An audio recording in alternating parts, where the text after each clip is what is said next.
Welcome to Hold On to Your Butts, the podcast about the biggest show on earth and how it lost its bite. I'm Paul. I'm a dinosaur, motherfucking dinosaur. Watch me JD. roar. And where'd you go? Because I can't see without movement. That's true. There's a I don't new know if that's Jurassic true. Park movie coming out this summer, so we're going back through the whole Jurassic Park franchise, one movie at a time, to try to understand how these movies are making more money than ever, yet no one can tell you what they are about. Well, one person in this. One person who has rewatched them all recently, JD, Yeah, I'm saying can tell you all about them. But not today. Today we're taking a diversion. It's our second episode, and we're completely changing the format. We're not talking about a movie at all. We're talking about the book. Jurassic Park. Well, yeah. It's all part of it. It's This all is part of it. It's part of it, and I can't wait to get into it because we all read this whole dang book. Yeah, we did. Well, some of us listened to it. Oh, yeah. I listened to it on audio. So. Don't get into One this of with those JD. guys. One I of don't those want to have guys, this huh? conversation with JD, reading and listening. Anyway, I'm just going to be sitting back in the cut today. I'm In the JD's. cut? I'm JD's sidekick today. JD's going to be running the show. I'm just here to have fun. JD, this is your show. Take it away. Oh, Do we your got thing. Evan Joe on the podcast here today. There he is. Hello, Local everybody. comedian. Yeah. Super funny guy. Do you still hold the title of the Roast King of Denver? It depends on who you ask, I guess. Okay. I've taken a step back personally. What is this? What are you two talking about, Roast King of Denver? There's a roast battle. Uh-huh. There's a roast battle league. Yeah, go ahead. You're the I'm Roast King of Denver. Go ahead. Explain to your I hold the championship belt, but I feel like at a certain point it was no longer creatively stimulating, so I kind of took a step back. You're not roasting anymore? Not as much as I used to. Yeah. You know, like in Interesting. Rocky V when he takes a step back and he might have a fight here and there, but it's Yeah. not sanctioned. Yeah. Okay. He has You an know, unsanctioned fight out in the alley with a guy. In Rocky V, with when Tommy he Gunn. stops boxing and takes a moment to read Jurassic Park. that's kind of where I'm at. Yeah, that was in between Yeah. Rocky IV and Rocky V. Yes, it's like all this violence. You guys Read are about talking about dinosaurs. you're talking about Rocky. I'm like having the same experience with Rocky as I am with Jurassic Park. Like I think I saw that movie. Oh, man, if you're down to do a Rocky rewatch podcast, I'm also there. It could be the same premise. Like I'm pretty sure I've seen some of most of those movies. Whenever Yeah. Creed 4 comes out, we could build up to Creed 4. I've only Anyway. seen Creed Oh, yeah? out of the whole. Creed, great. Creed was great. I've seen Pretty good. Sylvester Stallone on 16th Street Mall. Really? Oh, wow, really? Yeah, when I what was was he like wearing? a little kid. I don't know. I didn't. Okay. Everyone was like, "Oh, that's Oh, you were just Sly." a And I was long like, time ago. Okay, Mm. it was a very long You're time like, ago. okay. I've been on the Rocky stairs. Oh, I really? did the fist or whatever, Nice. the Mhm. one of those. Mhm. Yeah. The raising your hands in triumph? They don't really it call was that a, the it was a fist. triumphant moment. Yeah. I was like, I'm gonna watch the movie. I didn't. Was his statue still up on the top of the stairs? The Because they took it off. statue. I don't. It's not on the top of the stairs. Not it's anymore. like Yeah, it's on the bottom of the they stairs. moved it. Yeah. Yeah. Did it used to be up top? Yep, it used to be right up top. Wow. Why would they move it? Because they were like, we shouldn't glorify Yeah. a fictional character, and I think instead they're of putting a Creed statue up there now. That's better. It is better. Yeah. they're like, there's actual artists and people who do stuff for the state of Philadelphia or whatever. Non-fictional The state of- people. The city of Philadelphia. Sorry, yeah. Sorry, my bad. I'm a but little we're- punchy, just like Rocky guy. Sorry. No, we're not Wow. talking about Rocky today. Okay, yeah, That's sorry. the next show. We We'll just have had you to- back to talk about Rocky for the We had to- Rocky Pod. We're talking about Jurassic Park, the book. Right. And The you, book. you are a self-proclaimed dinosaur expert. I think I'm a dinosaur expert. I'm the dinosaur king of Denver comedy. Dinosaur. Yeah. Self-proclaimed. What is your relationship with Jurassic Park and dinosaurs? Well, my grandma was a paleontologist. Mm-hmm. She was done with paleontology by the time I was born. Mm-hmm. She was out of the game. She was out of the game. Yeah, she was kind of a dinosaur herself at that point. And She's like, I'm she relating used more to to the like. fossils than I'd I am like to to people. actually take your Roast King of Denver belt right now after that You can joke. have it, I'd dude. like to take it away from you. I'm kind of the champ. I don't know if you can yeah, tell. you'd have to roast him into oblivion to take his belt. You can't just say, that wasn't good enough for me. That was up to my Honestly, roast standard. Saying that it wasn't good enough is enough for me to hand it off. Appreciate it. Wow, Appreciate it. okay. You're talking about your grandma being a Yeah. paleontologist, which Yeah. is cool. Yeah, she was a Alan Grant? paleontologist. She did some stuff with like National Geographic. She made a cast of a raptor claw and gave it to Slash from Guns N' Roses. Or this was all just a lie told to a child. I don't know. They're all anybody I could fact check this with is dead. Yeah, so. She was like, who do children like? Slash from Guns N' Roses? Yeah. That was her cool guy reference for you. Exactly. In 2007. That is a cool reference, though. It was a cool thing for a grandma to do. Was a cool reference. But yeah, from what I understand, and this could all just be part of the elaborate lie I was told, I think my aunt did something to like rob the university that she worked at, and then she got fired and became a special needs teacher. Mm-hmm. Yeah, and honestly, I haven't really thought about it critically. In my head canon, let's not start now. Let's Alan move on. Grant does. I don't know if my grandma was a paleontologist, dude. I think they just told me this. This is your whole Shutter Island thing where it's all being revealed to you. It's like it's all. I at least believed it. So was your grandma's lies? Is that why you got into Jurassic Park, or what was it? What got me into Jurassic Park? I got really into reading this year. Right. You know, I liked reading as a kid. Dropped out of high school. Found a love for reading. Yeah, and then at the beginning of this year, I read Carrie, the Stephen King novel, which was that was the book my grandma was reading when she was pregnant with my mom. Or at least she told you that. Dubious. And my mom's name is Carrie. Grandma. Yeah, different grandma. Different grandma. Other maternal grandmother. Probably legit. Okay. Yeah. And so I picked up that book, and it just kind of reignited my love for reading, specifically Stephen King, and I read his book On Writing, and he mentions Michael Crichton. Interesting. And I was like, oh, let me go down that path. I read Andromeda Strain. Oh, that was one for me when I 10 years ago I read that. It was, oh my God, that was good. Yeah, it was it was a really fun kind of deviation from King, because I feel like with Stephen King, it's characters first. And it's like they're put in these, extreme situations. Whereas Michael Crichton, I feel like, is ideas first. 100%. And specifically in Andromeda Strain, there was, at least to me, there was not a lot of variation between characters. It's the one-liner for Andromeda Strain. I haven't read that one. The only Crichton book I've read is the Jurassic Park one, or listened to, whatever you want. Yeah. It's pretty much like the first mega virus kind of biological... Right.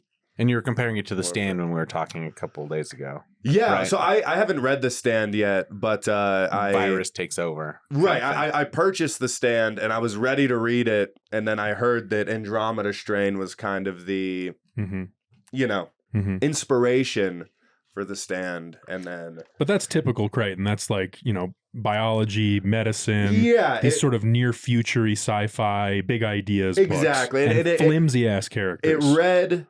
a lot like a textbook, which was really cool, because it was like, here's the science, here's the implications of how bad this science could go, with kind of a story strung through these ideas. And it was super short. I read it in like 2 days. And then I heard Jurassic Park. It was like, that's when he really figured it out. Or like with Sphere, or when his characters really started to develop. Sphere cool. And, Sphere cool. One of my big takeaways from the book was like, oh, this does read like a Stephen King novel. I thought it really reminded me of like Salem's Lot, or just like the descriptions, the way it was like structured. I felt it was giving me a lot of Salem's Lot vibes. Okay, there are baby murder scenes in both books,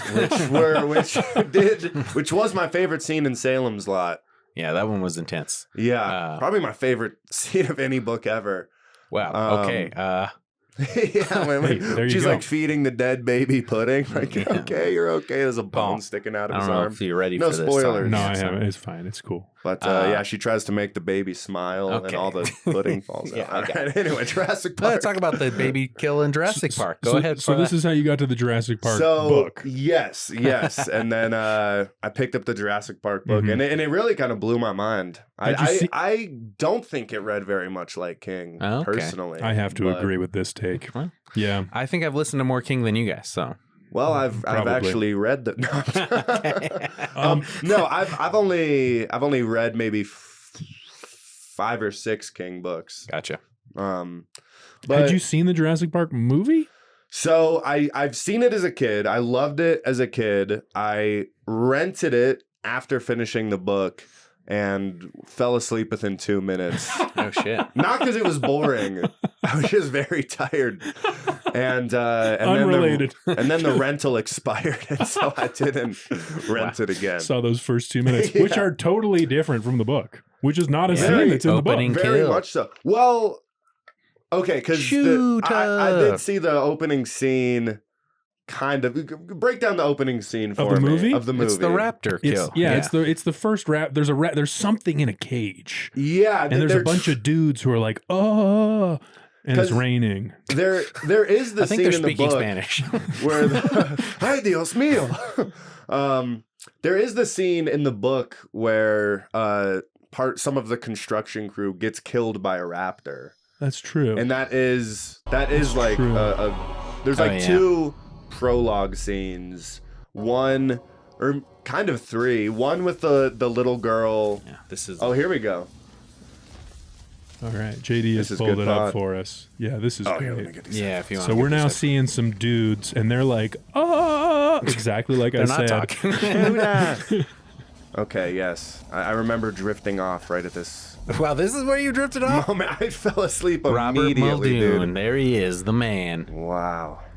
The game warden of Jurassic Park. Something's in the... Oh. Yep. Giant box. Raptor. Mm-hmm. Wow.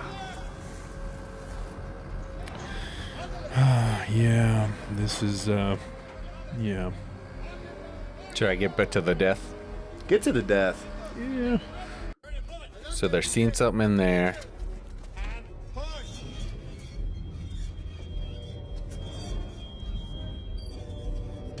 And this was a concept that wasn't very deeply explored in the book, which was like getting the dinosaurs into the enclosures. Yeah, a lot in the book was about like keeping them separated. Mm-hmm. The fences are very important. Electric fence. Yeah.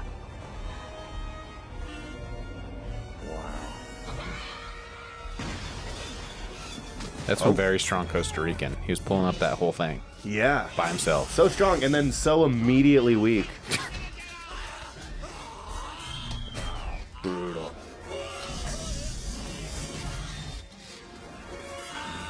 Wow. I gotta watch this movie. This is great.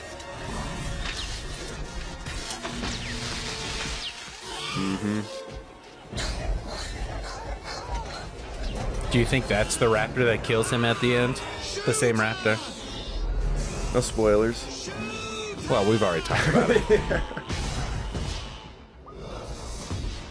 See, that was... I hope it's the same raptor. Shoot up! That stood out to me a lot as a kid. Wow, what a scene. What a scene. Great opening. It is. Grab it. And so the opening of the book, it starts... Can I grab this? I'm going to refresh myself look at while you're that. talking about it. So the prologues of the book, he starts, he's talking about like just the implications of like the commercialization of science, and then there's the little girl getting like bitten and having like venom sprayed on her by the Procompsognathus. Is that how you say that? You're the dinosaur expert. Right. Yeah. I thought the Dilophosaur, you mean?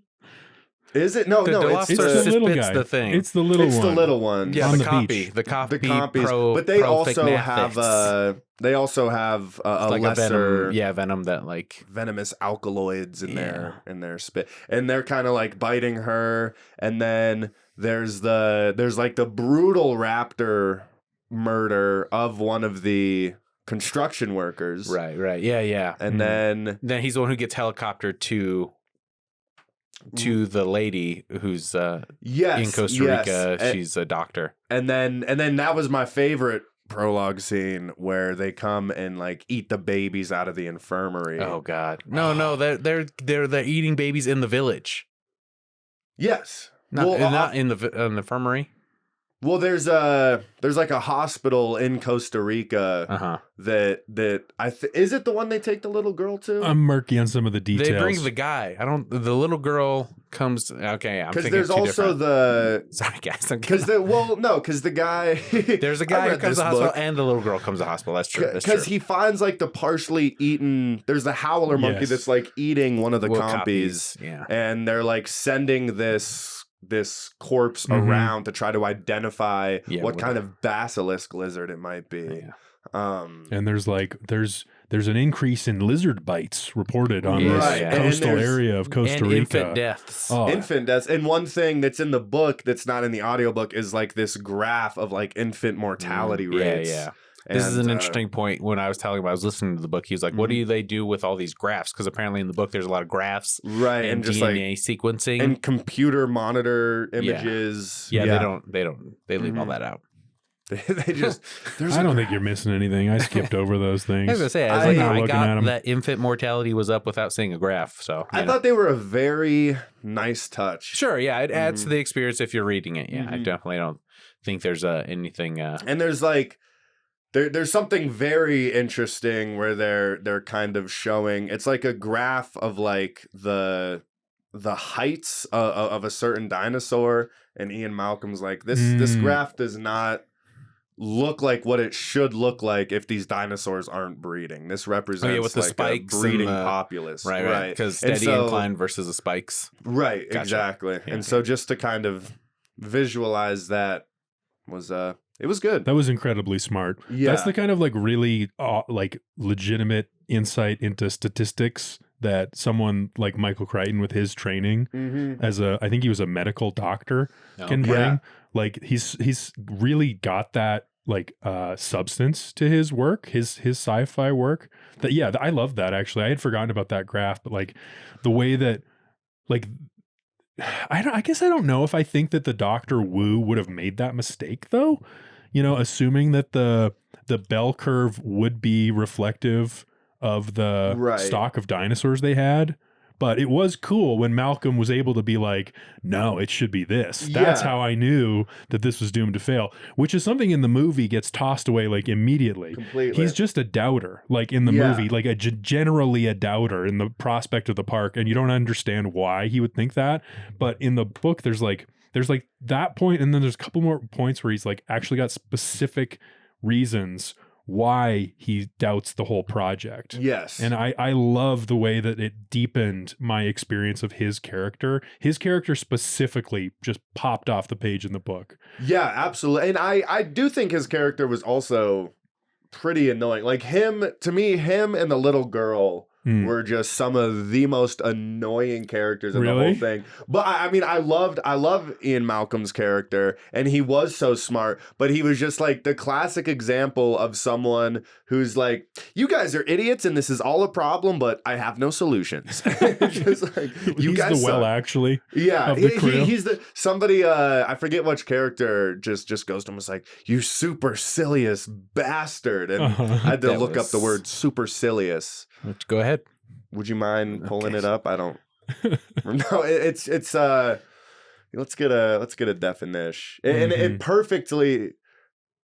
Yes, behaving or looking as though one thinks one is superior to others. And I think that was Hammond calling him that. Right. And he had a superiority complex that was deserved. He was right. He's the rock star mathematician. He was, He's the Slash of mathematicians, dude. Right. And just for Michael Crichton to be like, yeah, this mathematician, he's a rock star. He's like the coolest guy ever. Basically me. He's pretty much Slash.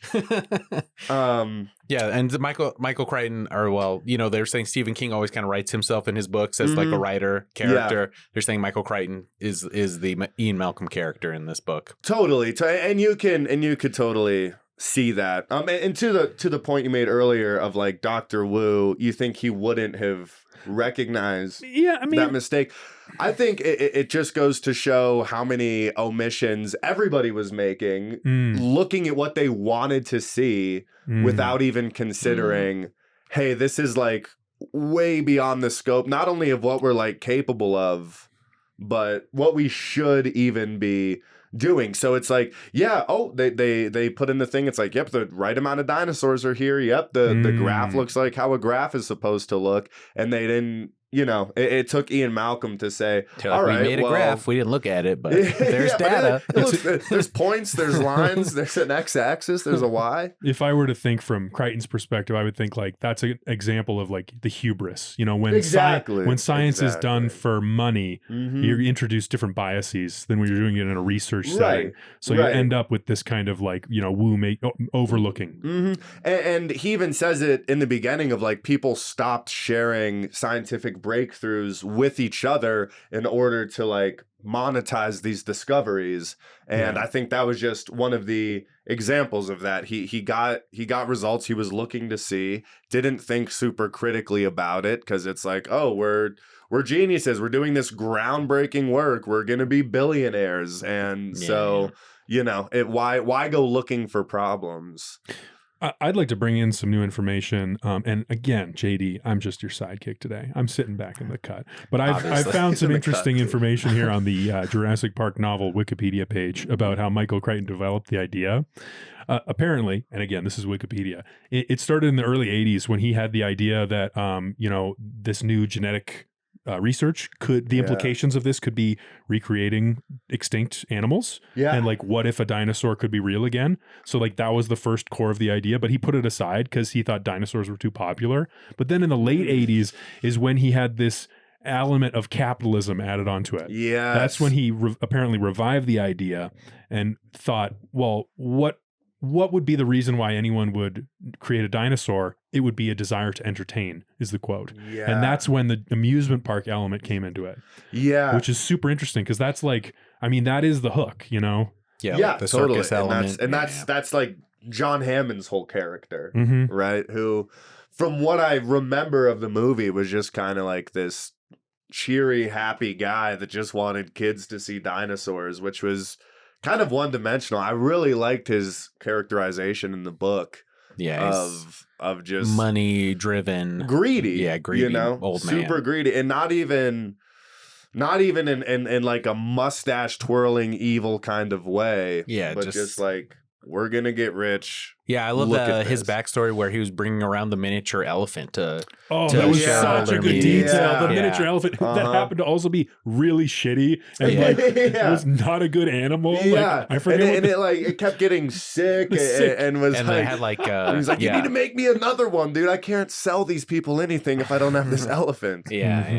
Brilliant. Yeah, and they're saying the miniaturization process made it a lot meaner, and so he would discourage people from touching it and stuff. So even then, he was ignoring red flags to just make make money. Just toting around this dangerous thing. Dang, that's a detail I kind of glazed over. JD, yes, talk more about your feelings about the book. We haven't heard from you much. Say more.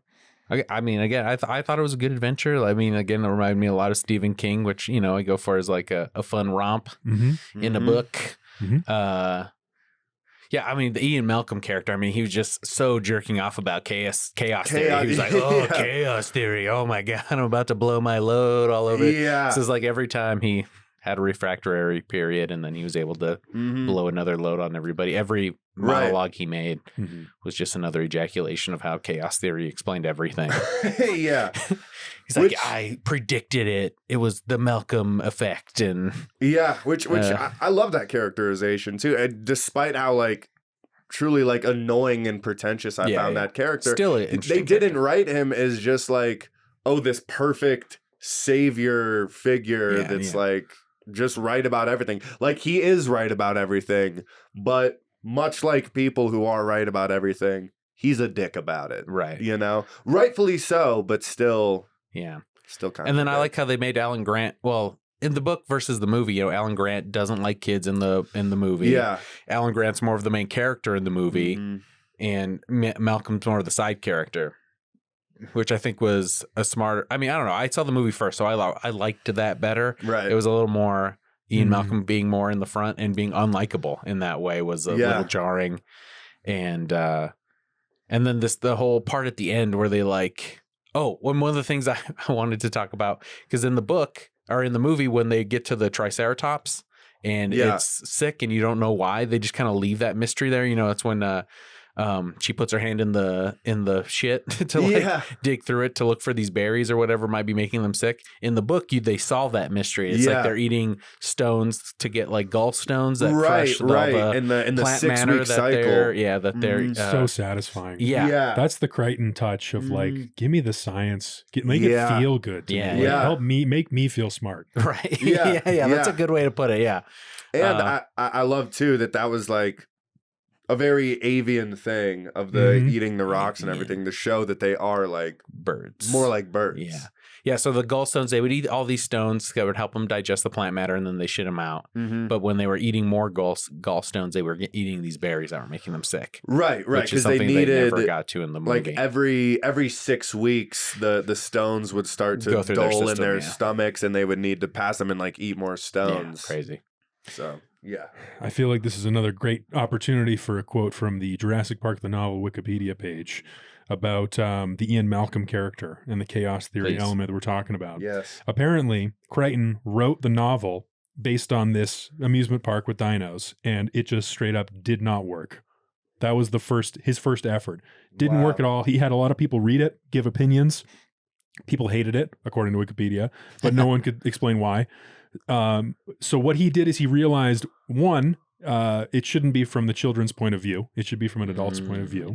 That was one change. But then the next change that apparently really clicked and won people over was he added a tremendous amount of material on chaos theory that would come from Malcolm, who had only been a minor character up to that point. Wow. So that was like the final piece of the puzzle, which to me I get, because it's like that sense of the know-it-all who thinks that everything's going to fall apart. That creates the dramatic irony where you as the reader are questioning, is it all going to fall apart? Is this asshole right? And then as you're following the action, you're like, what's going to happen with this amusement park that I'm so intrigued by? That's interesting to hear. I'm glad that they kind of steered away from making it from the child's point of view. Couldn't agree more. You know? Yeah. I mean, the children were so annoying in the movie. I mean, in the book, and like, because Lex is, they switch the ages of the kids. Yeah. Because in the book, the girl is younger and the boy's older. Right. And in the movie, it's vice versa. And I like how they gave more agency to the girl in the movie. Like, she's the hacker and the boy just loves dinosaurs. They spread those out a little bit more. Wow, you just made me realize. I feel like Tim, the little boy in the book, he is a lot like Mark Petrie from Salem's Lot. Who's just like this child character who just has an expertise in the things that are killing all these characters and is able to use that to kind of guide them through this misadventure. You come to hold on to your butts for right there. White guy authors of the 80s. We know them. We know them. One-stop shop.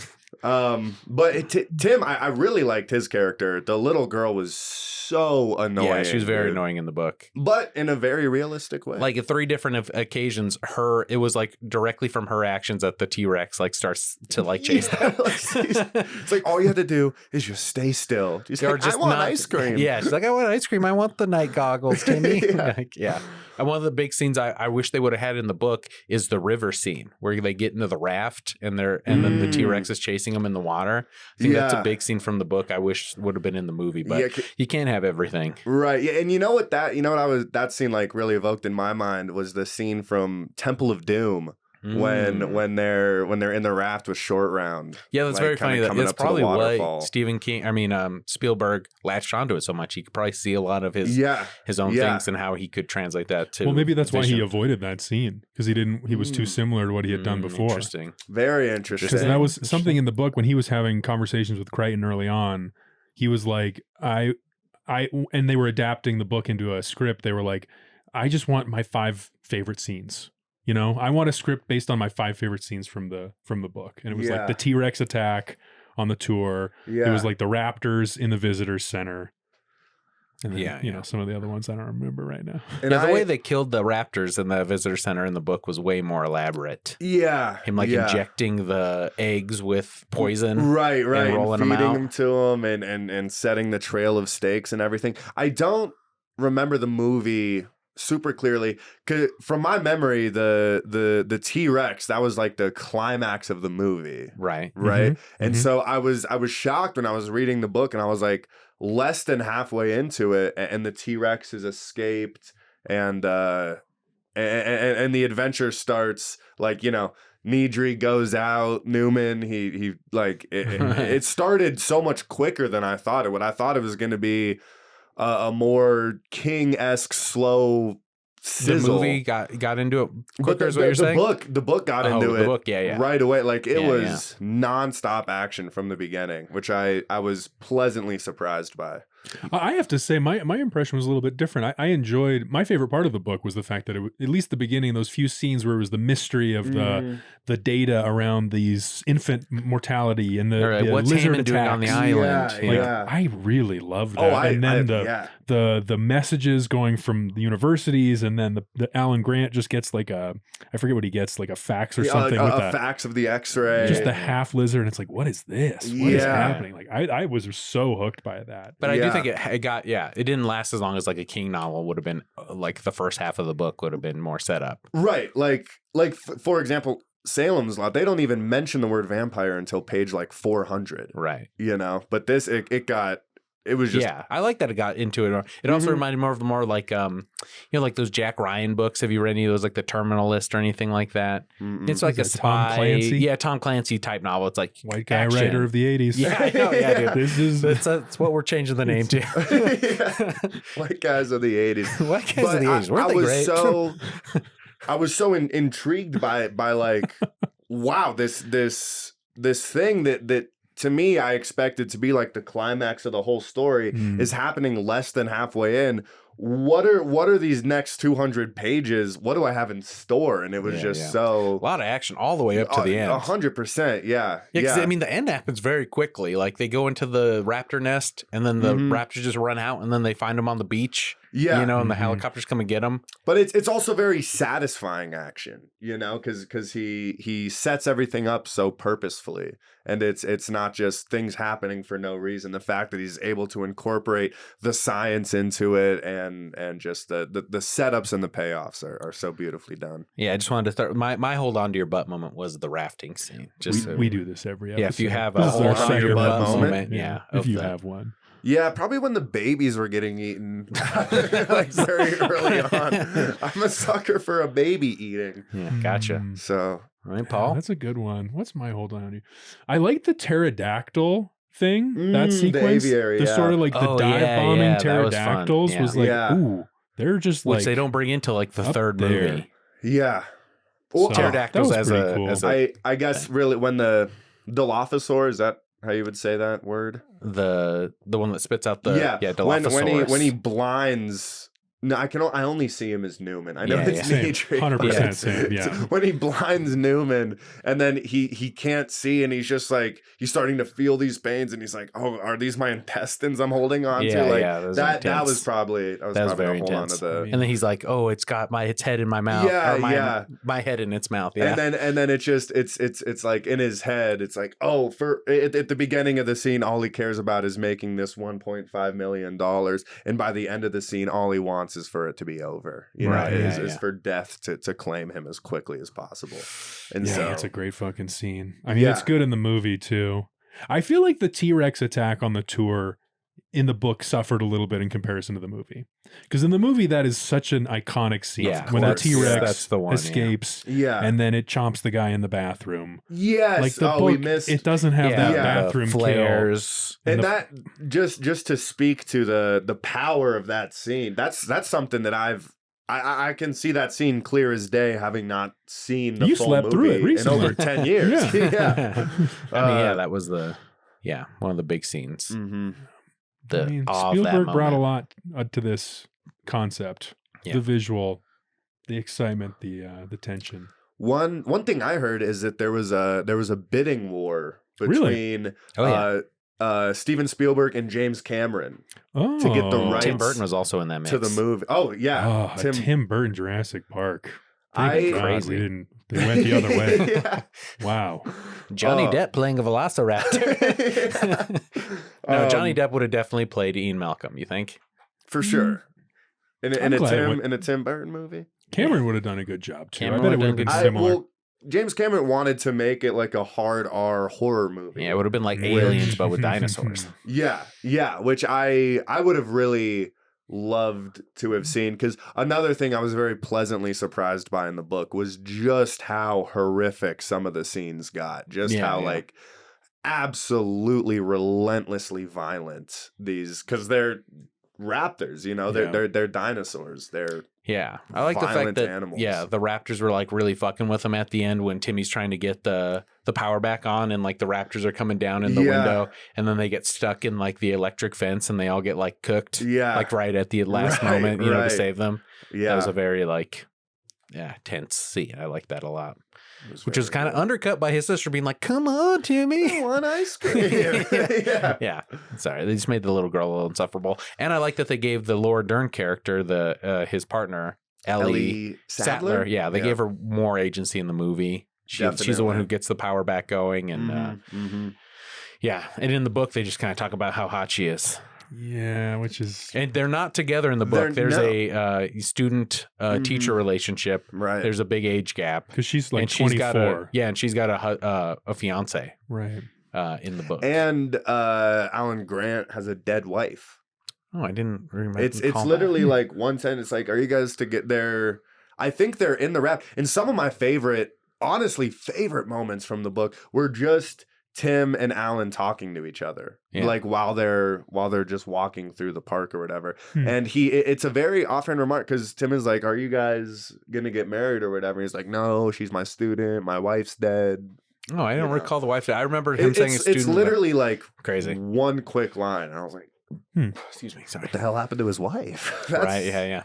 That is interesting. Very interesting. So, he also has a beard, and he was maybe my favorite character. Alan Grant, in the book. In the book. Yeah, Paul, who's your favorite character? Great question. JD, you answer first. I like Hammond. I just want to be rich. Might be Hammond. I wish I could talk people into my ideas like that.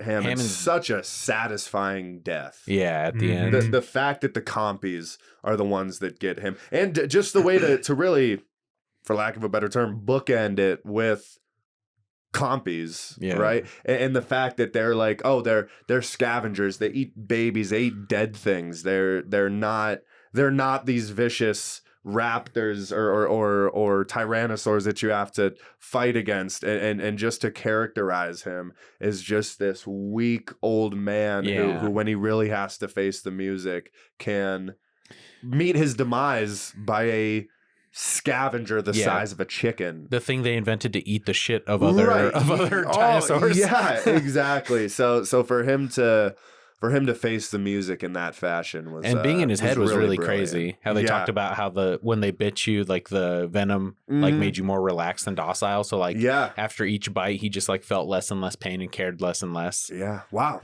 Similar to a vampire bite in Salem's Lot. You know, you're kind of, I wasn't with you in the beginning, but you're kind of convincing me. The fact that Hammond dies by these compies is cool and satisfying. But in the movie, he lives, and we have this moment where he regrets, and he comes to realize that he made a mistake with the park.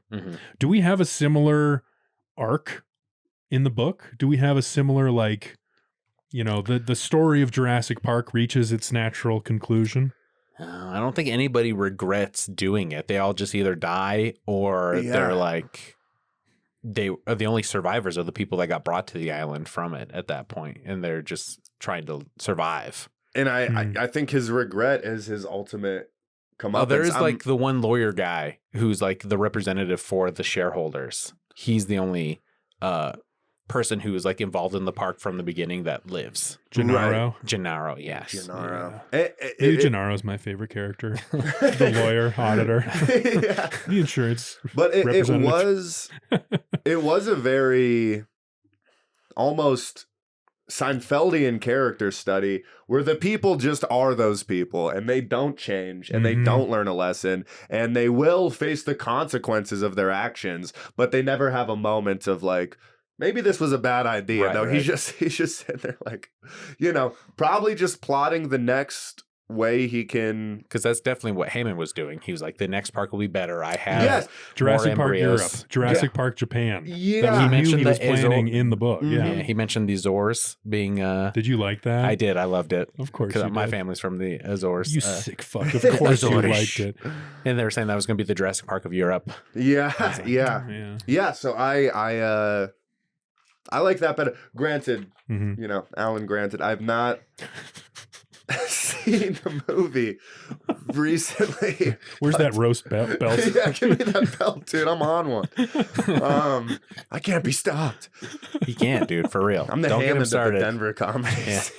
He's gonna be being ripped apart by a raptor in the alley, and he's gonna be trying to roast it. But I do prefer that they don't learn a lesson. They just get violently murdered. I think that's more true to life. Speaking of learning a lesson, let me ask you a question that JD and I discussed last time and came to no conclusion. Perfect. Can you explain chaos theory? I mean, great start. I get the gist of it. It's that, like, it's a non-linear equation that just kind of it's a lot of turbulence, right? That's a word he says a lot. Turbulence is a thing, and it just kind of goes to say that, like, you can't predict the behavior of turbulent. I don't know what it is. Hey, that's better than I did. Last 2 weeks ago, we were trying to go back and forth, being like, "What the hell is he talking about?" I probably did it more eloquently than Paul remembers. Yeah. It's just a theory that certain forces of nature are unpredictable. Okay, right. And I like that thing where he's like, it's like Murphy's Law, kind of. Murphy's Law is like the worst thing that can happen will happen, right? If it can go bad, it will. Yeah, there you go. Yeah. See, that feels more like what Malcolm is talking about to me. Yeah, it felt just like a pretentious way to say. Just into the microphone, Joe. This is overcomplicated. Yeah. It felt like a pretentious way to say if it can go bad, it will go bad. Yeah, well, I guess he was saying, but I mean, that whole long speech right at the end where he's like, the world will be fine, like life will find a way, like we won't be finds a way. But yeah, humanity might not be part of that anymore, but like, we're not going to destroy the world. We will destroy ourselves. We can't save the world. We might be able to save ourselves. Just kind of like a nihilistic optimism in a way. Right. And that I really love. That's something he kind of talks about in Andromeda Strain a little bit too, which is, it's just like, and he gets a lot of shit for saying, like, not that he doesn't believe in global warming, but that global warming is not a planetary problem. It's a human problem. And like, if we... Interesting. This is triggering something. He did get quite controversial later in life. What didn't Yeah, Michael there was other books that he had. He got very controversial because he's like, global warming doesn't matter. Like, sexual harassment is not a gender thing. It's a power thing. He got a little dicey with his ideas. But... I do actually tend to agree with the point of like it's destroying the planet is a human problem. The planet will be fine. The universe will be fine. We might be able to save won't ourselves. Be around. Yeah, exactly. And one thing he talks about in Andromeda Strain is like, what if rocks are talking to each other? Like they're fully sentient creatures that just take like billions of years to move and talk. And the one thing I did like about the book is they were talking about the plant life on the thing. The plant life it has its own cycle that it's trying to do as well. Right. Because Sattler was a paleobotanist. Yeah. I thought that was a very interesting touch. It definitely was. Yeah. My grandma was actually a paleobotanist. She was a paleobotanist. I could speak to this part. She made a ficus for... Yeah. Can't think of another rock star. Billy Zane. My grandma's Slash. Yeah. My grandma is Slash. Who's the singer of Guns N' Roses? Axl Rose. Axl Rose. Yeah.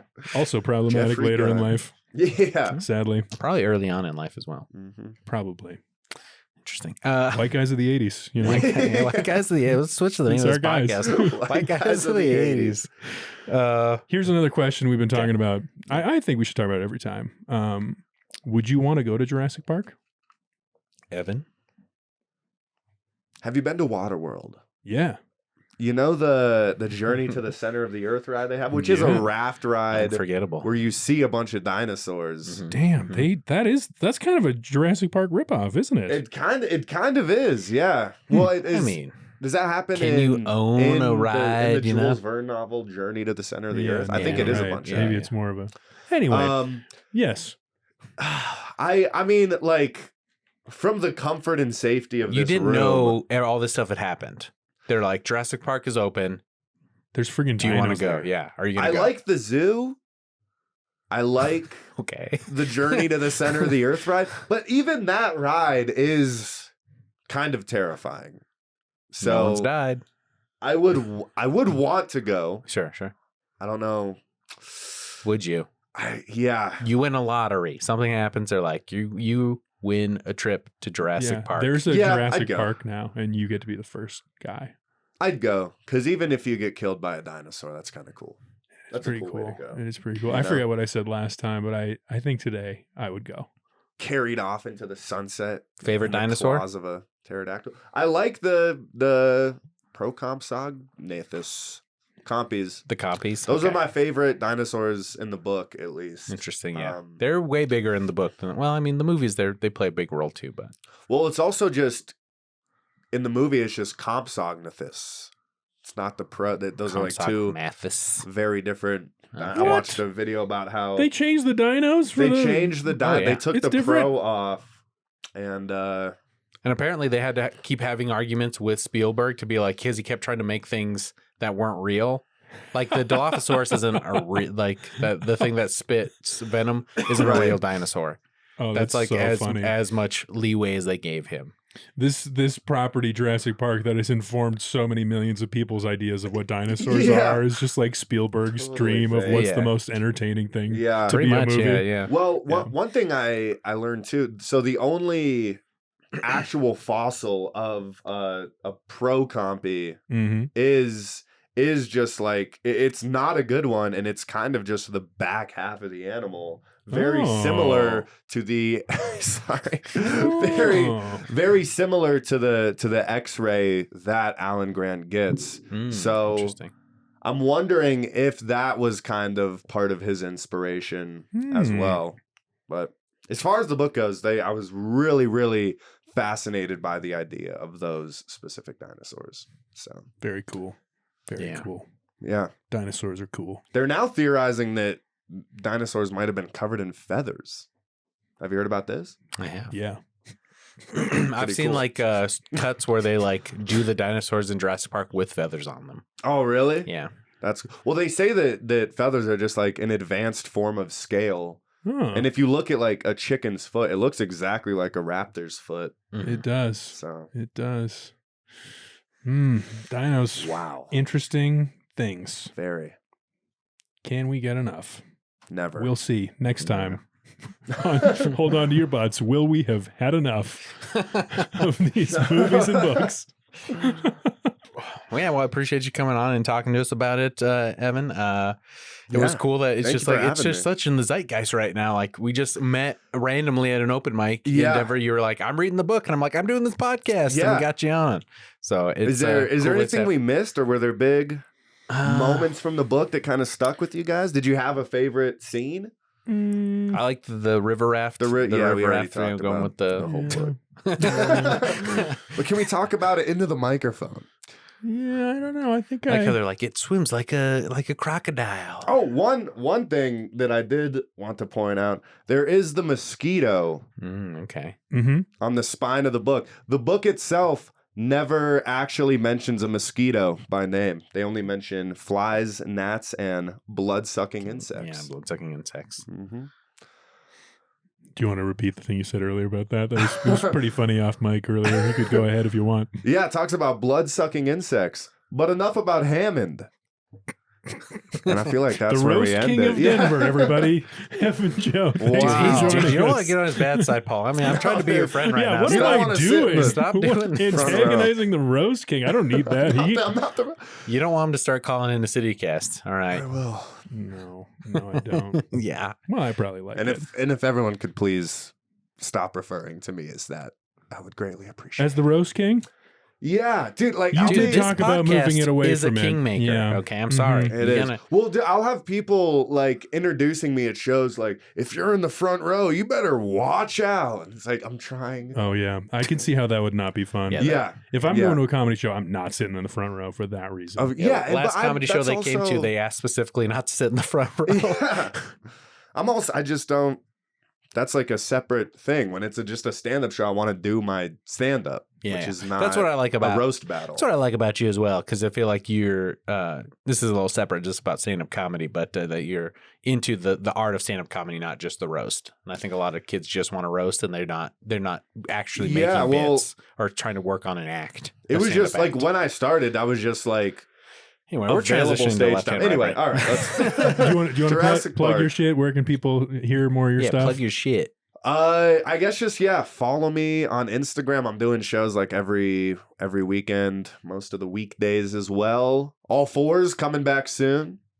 And who's that? Or what's that? That's your comedy group. That's the comedy group. Troop. They hate when I say troop, but I'll say troop. Yeah, just come see a live stand-up comedy show. That's not even necessarily me. Just see it live. It's the best. Jurassic Park. All right, Paul, you got anything you want people to know about? Nah, I'm just hanging out in the cut today. Yeah, I was waiting for the cut to I'm come your back sidekick today, man. I'm just sitting back in the cut. Enjoy. Take it away. Yeah, well, anytime, JD, just take it away here. Wrap up the show as much as you anytime you like. Yeah. Go ahead, JD. Take it away. Well, life finds a pod, and is "Hold On to Your Butts" a reference to something? Yeah, the most famous line in the movie. Okay, when Samuel L. Jackson says, "Hold on to your butts." Samuel L. Jackson's in the movie. I was surprised too when I watched it. I was like, "Holy shit!" That sounds great. He does some great cigarette work too. Oh man, it's really good. Yeah. All right, well. 80s. Next time we'll be back talking about The Lost World, Jurassic Park, all right? And then maybe if Evan can read the book in time, maybe we'll see. I can't. It's on a returning guest. I know you said you wanted to do a detour into some other book reading in between. But... Yeah, I'm reading Silence of the Lambs right now. But... All right. Wait, JD. Lost World is next. I just looked up the thing. Last episode, we talked about "Hold On to Your Butts." Yes. The line. You're not going to get this. Sam Jackson said this. It was great. I'll sit back in the cut. Just, hey, enjoy. Sit back in the cut. This is just for you and me, JD. The cut is. What did we argue about last time? That he only says it once. So I just pulled up the script. I did a little Control F for "Hold On to Your Butts." And what did I find? 2 times. Okay, well, just because it's in the script doesn't mean it made it to the final cut of the movie. And I swear to God, in the movie, he only says it once. All right. And someone who's watched the movie multiple times within the last couple weeks. The debate continues, listeners. Catch us next time on "Hold On to Your Butts." Real quick, the one thing they say a lot in the book is, "Do you want to live dangerously?" Oh yeah, they do say that a couple times. Is that like the first appearance of? Did Austin Powers get it from the book? That's what I know from Austin Powers. So when did Austin Powers come out? Austin Powers had to have come out in like the late 90s. So the book was out first. Yes. But did the book just take it? Was it just a popular phrase? It probably was. It reminded me of like Crichton, the true international man of mystery. I think he might be. Sure, he'd love to be. Mm-hmm. Shagosaurus. 1997. So that's when the second movie came out. Shagosaurus. Shagosaurus Rex, baby. Yeah. Shagosaurus sex. Also, little. Anyway, fuck it. I was talking about the technology and Austin Powers. Not relevant. No connection. I think this episode is over. This was really fun. This is for the Patreon. Everybody, thank you for joining us. Hold on to your butts, and we'll see you next time. To your butts. Wave to the person. Hold On to Your Butts is a left-hand, right-brain production. Produced by JD Lopez.